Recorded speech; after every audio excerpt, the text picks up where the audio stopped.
Facebook too. I'll have you project. Thank you. So they should have Facebook pulled up and ready to go.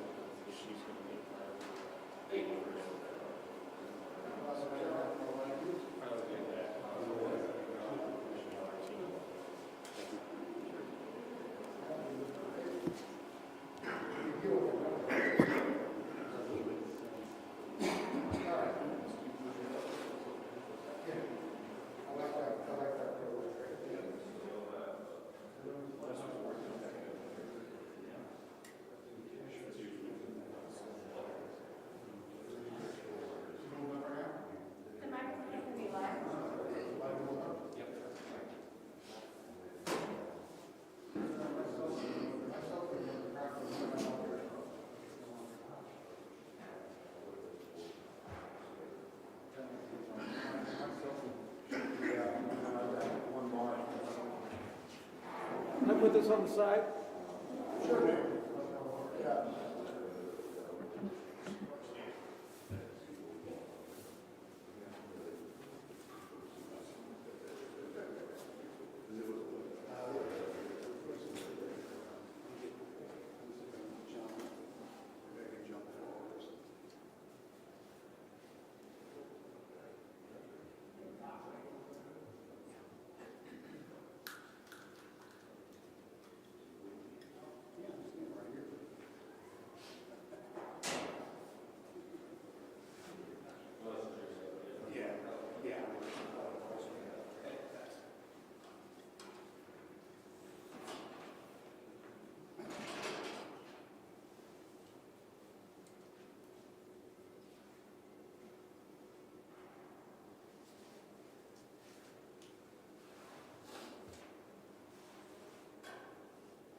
Good morning.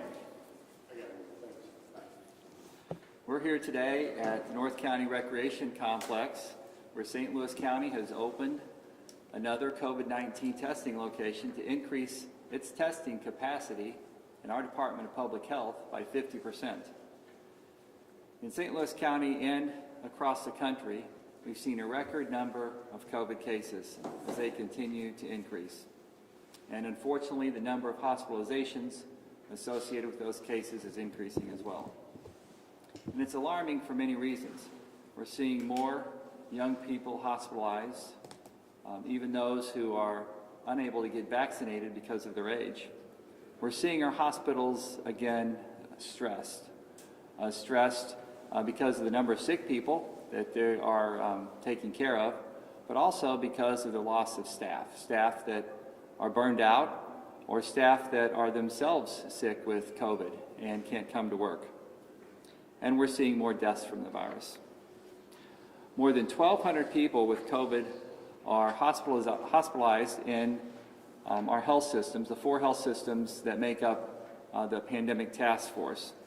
And that record, unfortunately, will be broken again and again in the coming weeks.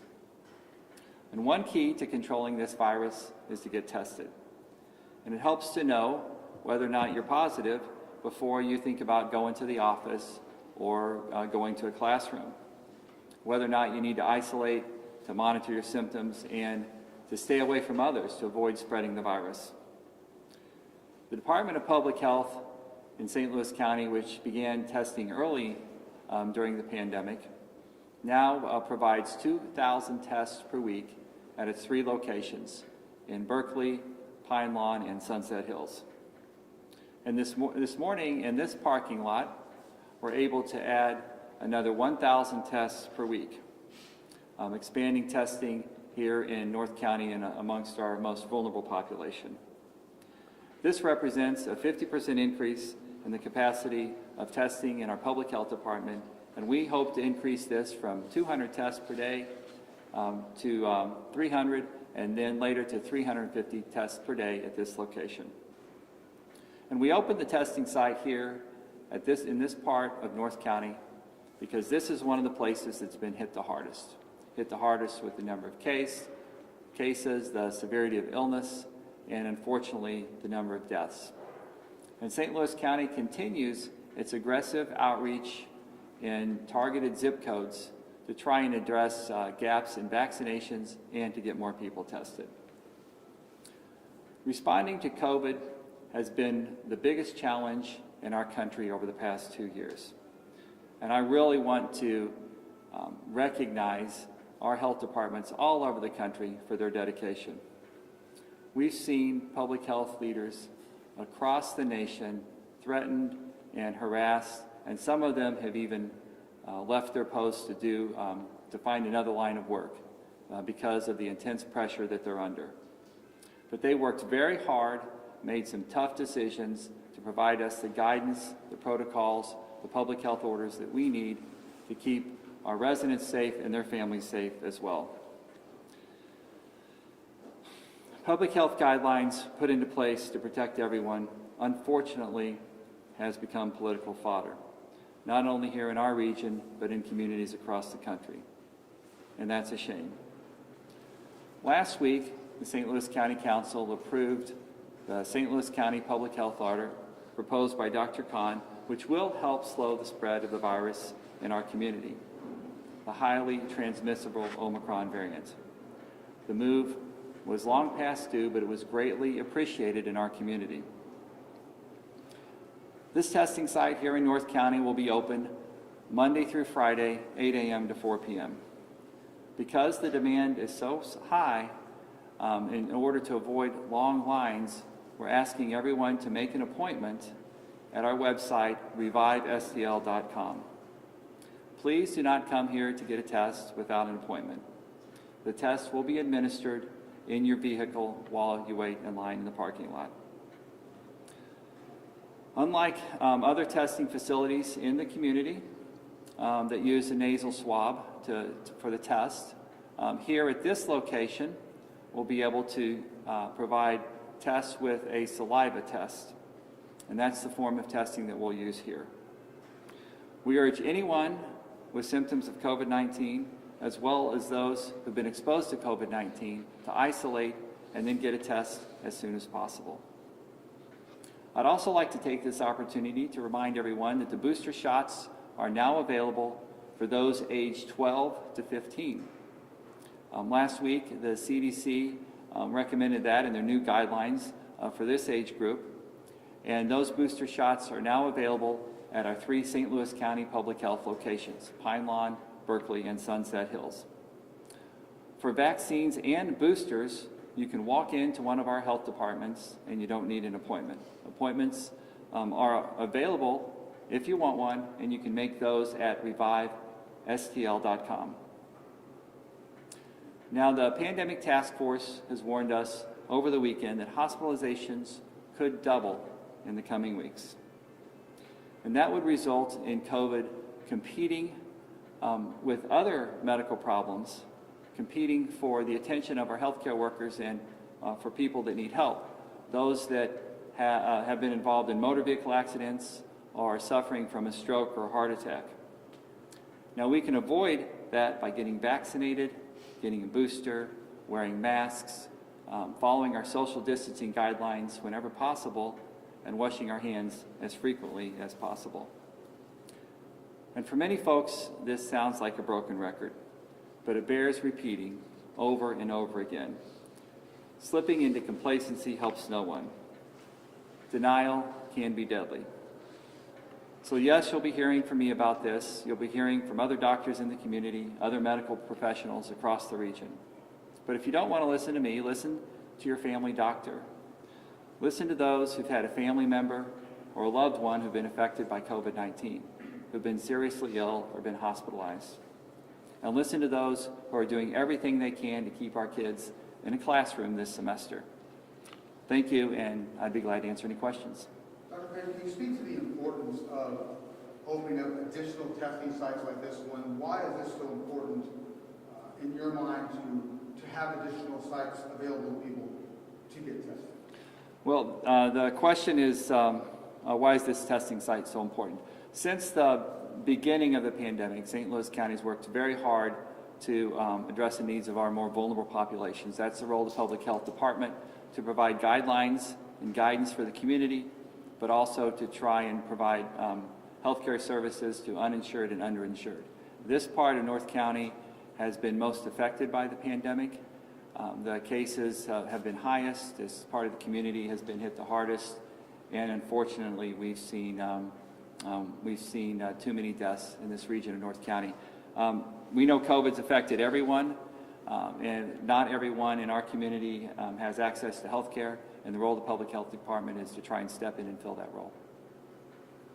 Dr. Page, we know that these are PCR tests at these testing sites. Is there any plan for the county to help people get rapid tests either at home or at these sites?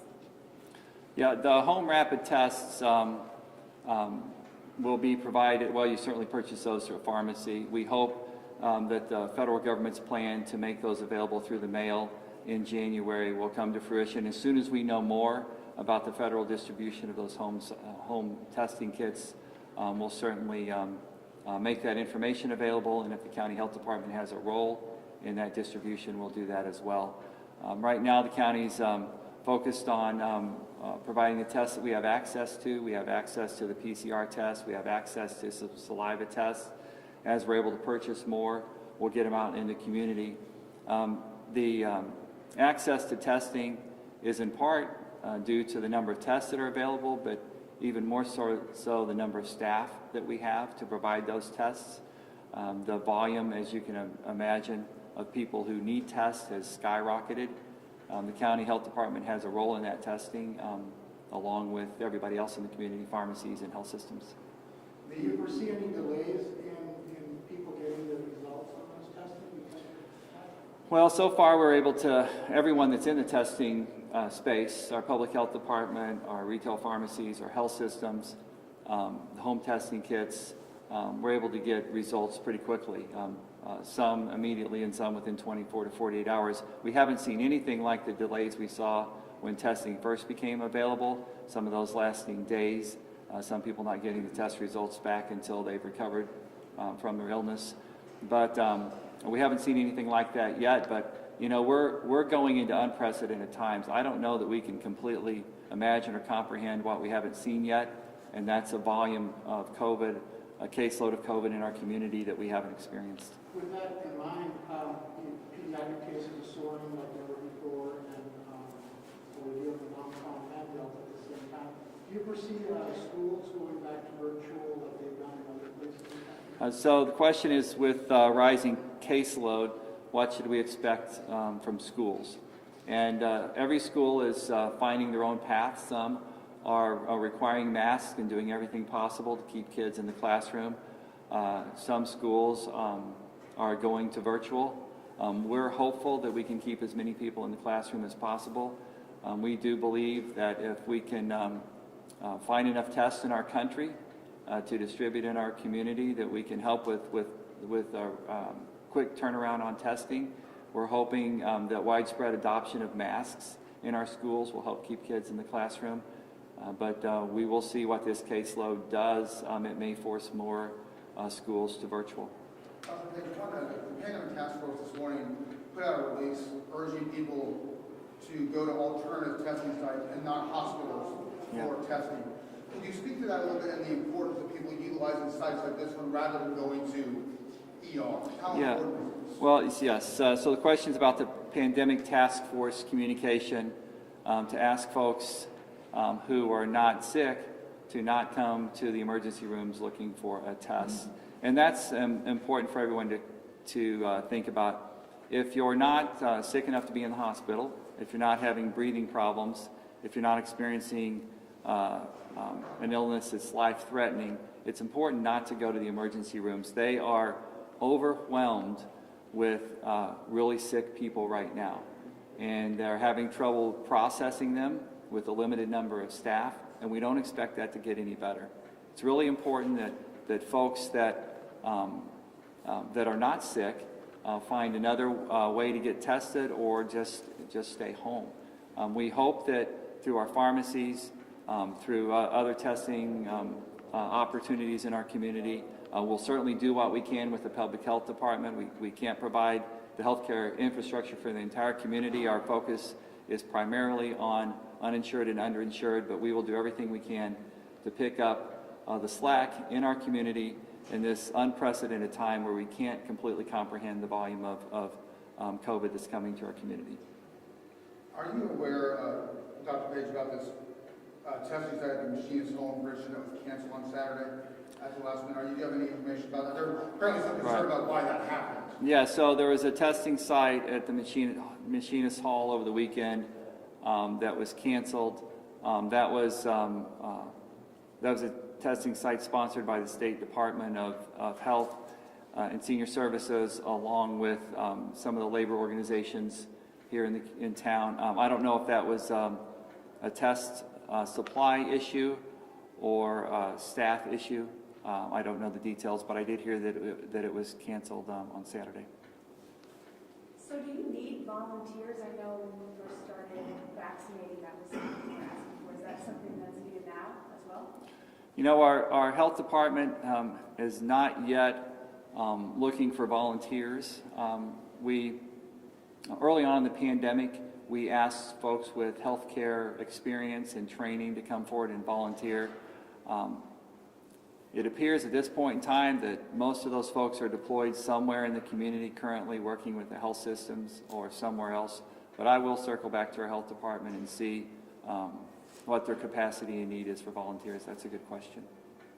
Earlier on in this pandemic, you guys took over a hotel here off the Gun Road. Is there any more options to do that? Yeah, so the question is about capacity for health systems and what their plans are moving forward to take care of the expected onslaught of patients and whether or not they will be looking for healthcare facilities, non-traditional locations for hospitals or hospital facilities. I would direct that question to the Pandemic Task Force, but I'll try and answer it based on my conversations with them. At this point in time, there hasn't been any indication that they plan to set up 10 hospitals or hotels and turn them into hospitals. They believe they have enough space within their facilities to handle patients. What they don't have are doctors and nurses and respiratory therapists and other people to take care of those patients. They just don't have enough people. And as more sick people come to the hospital, as our healthcare workers get sick from COVID or are quarantined because they've been exposed to COVID, then that's going to be even more of a difficult formula to get enough trained healthcare workers in the hospitals to take care of the patients. Did we ever use that facility at all? Yeah. The question is, did we use the hotel in North County? We did not have the wave that we expected back then, but we did use that facility for people that were discharged from the hospital that didn't need ICU care, but still needed close nursing supervision. We were lucky that the decisions we made early on in the pandemic limited the impact in our community, and we were not overrun as much as we expected, but we still did use some of those facilities. For those people who are in quarantine, has there been any discussions about maybe supplementing their income, maybe CARES Act funds or anything like that? The question is about supplemental payment or supplemental funds going to people who are quarantined or otherwise impacted by the pandemic. At this point, St. Louis County is not considering any sort of direct payment to people that are impacted by COVID. As we saw early on in the process, there were some direct payments by the federal government, but direct payments to individuals in our community would be a little bit outside of the scope of local government. We'll be focused on public health response and getting the public health resources out in the community and the humanitarian relief, making sure people have something to eat, keeping them warm this winter. That'll be our focus in the coming weeks.